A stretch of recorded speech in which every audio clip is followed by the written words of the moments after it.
Hi everyone, so today I'm here to share some tips on being a nanny. First time nanny, maybe a new mom. I'm not taking any credit for it. I have never had a child. I don't know what it's like to be a mother to a child. I'm not trying to disregard any of that. Just some helpful tips. I have been a nanny for 5 years now. I've taught a preschool for 2 and I've been babysitting since I was 13. So I've put some time into this area and I've just discovered things that totally help me, and I want to help someone else because I felt like I had to learn these the hard way. And so if I can share and help someone, I would love to. So I have everything written down on a list right here, and so I'm just going to read them off. I'm going to try to not make them repetitive. And so one of the first things I like to do is always count when I pick up a baby or an infant or a child, so they know they're getting picked up. And then they also start to help you. Like if I say 1, 2, 3 up and pick the child up, and then they turn, look at me, and then they start to wrap their legs around me, or they put their arm around me, or they lean their body towards me because they know they're getting picked up. And it isn't just such a sudden thing. All of a sudden, if you can just imagine someone picking you up and taking you, but if you're like, hey, I'm gonna pick you up, you're like, oh, okay, just the tiny little notice I think is really helpful. And especially on the changing table, if you're 1, 2, 3 up, you can see them arch their back or try to help you to be able to pick them up, and it's really nice, and I find it very helpful. And another thing I do is I do a countdown to nap time. So an hour away from nap time, I will look at the child and be like, okay, 1 hour till nap time, and they just kind of look at me weird for the first couple times, and then I'm like, okay, it's a half an hour until nap time, and I actually play relaxing piano music. And so when that song comes on, it's oh, I have 30 minutes until it's nap. And at the first couple times they won't understand it, and then now the little one that I'm with, I'll put the song on and literally will go, oh, and give me a look. I was like, don't give me a look, I'm giving you a warning till nap time. And then just start to be mentally, okay, I have to take a nap soon, okay, it's time to start calming down my body, okay, this is what's happening. So it's not just a sudden shock, because when kids are playing, it's their work. If someone took you from the middle of a project you were doing and just plucked you up and then plopped you in jail, you'd be like, bro, why would you do that to me? I just give them time to understand, hey, it's gonna be nap time, you can come back to this after.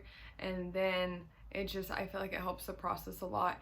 And then I also do 15 minutes, 20 minutes before nap time, we'll go read books in their room or play in their room a little bit, and just keep it really chill, keep it quiet, and then only use their room for nap time and playtime. So when they're in there, it's another thing of them knowing, hey, this is gonna be time to sleep soon. And then I will do a 15-minute warning, a 10, and a 5, and I use my hand. So when 10 minutes comes, they'll get that. 5 minutes, and they'll get that. And then I have the whole process like that has worked for me, to where when I put a little one down for a nap, they don't cry at all, and then they just put themselves to sleep, and I give them a few books, and I just go clean and have lunch and do whatever needs to be done around the house. Next, going on a walk for a stroller or whatever you're gonna use. I will put the stroller in the house before it's time to go on a walk, maybe 10 minutes before, to wherever they're playing, so they see, oh, there's the stroller, we're gonna be going on a walk.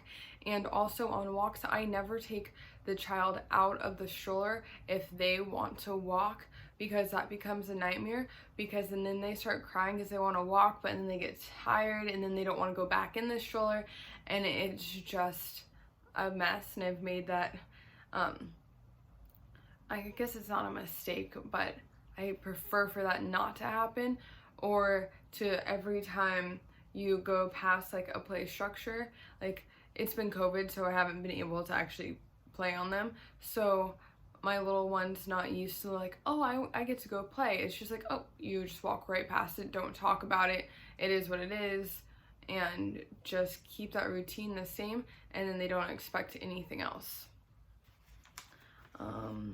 Let's see. Oh, I always tell them what I'm doing. Like, I'm gonna make you lunch. This is what I'm making you for lunch. This is how you make a sandwich. This is how you make macaroni and cheese. I'm making you chicken. I am just explaining what it is and talking to them like an actual person or adult, instead of assuming that they don't know anything. And because they want to hear you, they want to listen, they want to understand. And I also, the next one that's like kind of attached to that is, if your child is throwing or playing with food and they think it's funny, do not react to it. Absolutely not. Don't not react. And if they are, you're like, okay, you threw your food on the ground. I mean, you can't eat it anymore and might have a fit, but I keep them in their high chair and have them watch me clean it, even if they want to get out, because like, you don't get to play if I have to clean this up right now. Or like, they'll start to see, and if you have no reaction to it, it stops becoming a game. And so it's only happened yesterday. It was just a tiny bit, and started to get too much. I could tell that I was done eating, and so I was just like, pulled the tray away. I'm like, okay, no more, like, we're done. We don't throw food on the floor. But like, I just don't like get overreactive to it, even if I'm like, I don't want to clean food up off the floor again. You just like let it go and make them watch you clean it, and then they get to go play after. Keeping nap time to a certain amount of time is key to keep them knowing of like, okay, I always have this set amount of time that I need to be in my crib, and I have to be in my crib. And so if you think they're not sleeping and you go get them or you go back in, it's gonna mess them up, and then they're gonna cry and want to get out because it worked last time as a trigger. If you always answer to every single cry, then they're just gonna get away with whatever they want. And to not answer to a cry, like, it's different at different ages. Like, an infant, when they cry, they need you, and that's how you show care in mothering. But if they're just having a fit to get your attention at 1.5 and 2, you will go crazy if you don't set boundaries and guidelines and get your respect. There's certain things. I am preschool certified. If I am wrong on something, please correct me. I'm just going off my base of knowledge and what I remember. And at the end of the day, I want to respect children of what they need. And I'm not saying to not go help them, but if it's just because they want to play and not nap, because taking a nap is essential for a child's growth and health. So, I mean, that's that. Also with naps, noise machines, making sure the room is cool, and also don't ever have it too dark, because you want to get your child used to being able to sleep anywhere.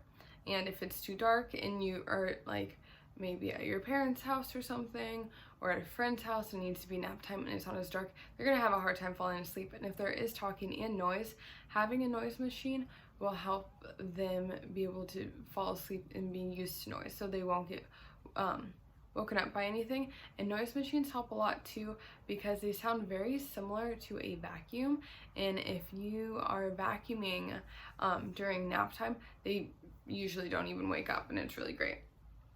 And then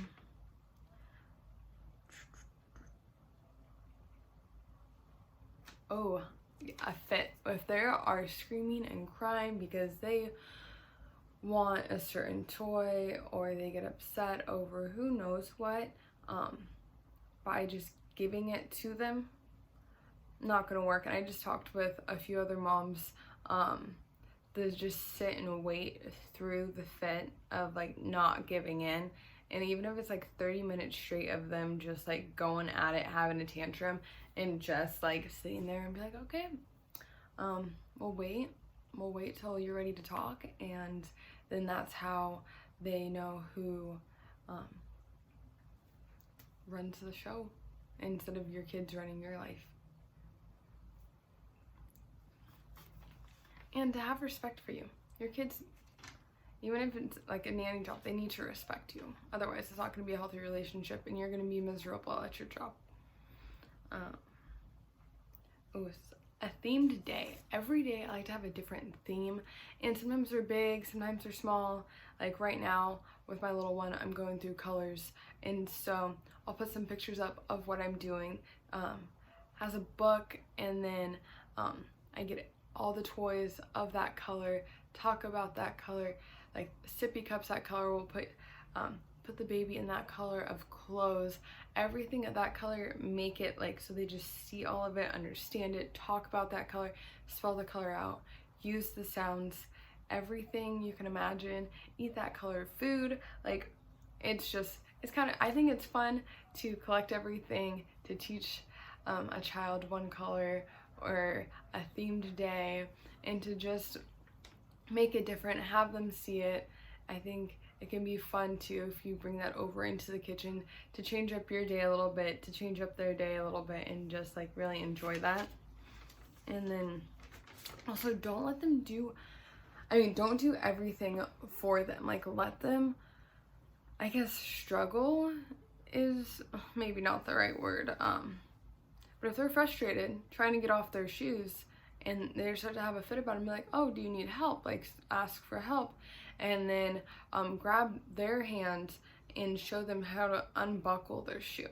So next time they try to do it by themselves, and they start to get those muscles in their hand, and then they can do it by themselves. And then it's the coolest thing to be able to see them grow and do that. And plus, like, teach them these things so you're not putting your child's shoes on when they're 4 years old, and they should be able to do it by themselves. But you also have to take the time to teach them, and that's just a whole nother thing. That's a whole nother thing of patience too. And the only reason I'm seeing that is because I've had to, I didn't know how to tie my shoes until I was 5, but a lot of kids have Velcro. So yeah, you just have to take the time to show them and teach them. And I think the patience is probably the hardest part of all of it, of teaching. And always ask them if they need help, and like I say help, or teaching them, say, can I have help, can I have help, and say thank you or no thank you, yes please. I always try to teach manners at the very, very beginning because I prefer when I get talked to with manners, instead of if someone tells me to go do something for them, it's not, I don't lose it, my blood just boils inside, and I just don't like getting told what to do. If you ask me politely, I'll help you with pretty much anything that you need help with. But if you tell me to go get you a Lego, that's not gonna work, because you can go walk and get your Lego too. So those are some tips that I have learned over the years, and they've helped me. I use them in my everyday, and really I just want to be able to help grow and give each child the most I can, and set them up for success, and to never get left behind. And a lot of these things I say is because other kids aren't nice. Like if your child doesn't know how to put their shoes on and they're going to preschool, some other kid's gonna say something rude and then make them sad. Or if they don't know how to do X, Y, and Z, like the world's not nice. You gotta set your kid up for success. Take that time, even when it's hard. Like show them how to do life. Explain life to them. They want to hear you talk. They want to understand. They're sponges. They're gonna be doing what you do.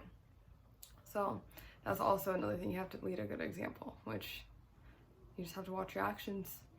And yeah, kids are great. I wouldn't be doing this for as long as I have if I didn't think so. So I hope some of these tips helped you, and if you have any tips for me, definitely leave them down below. And thanks for watching, and I hope you have a good day. Thank you.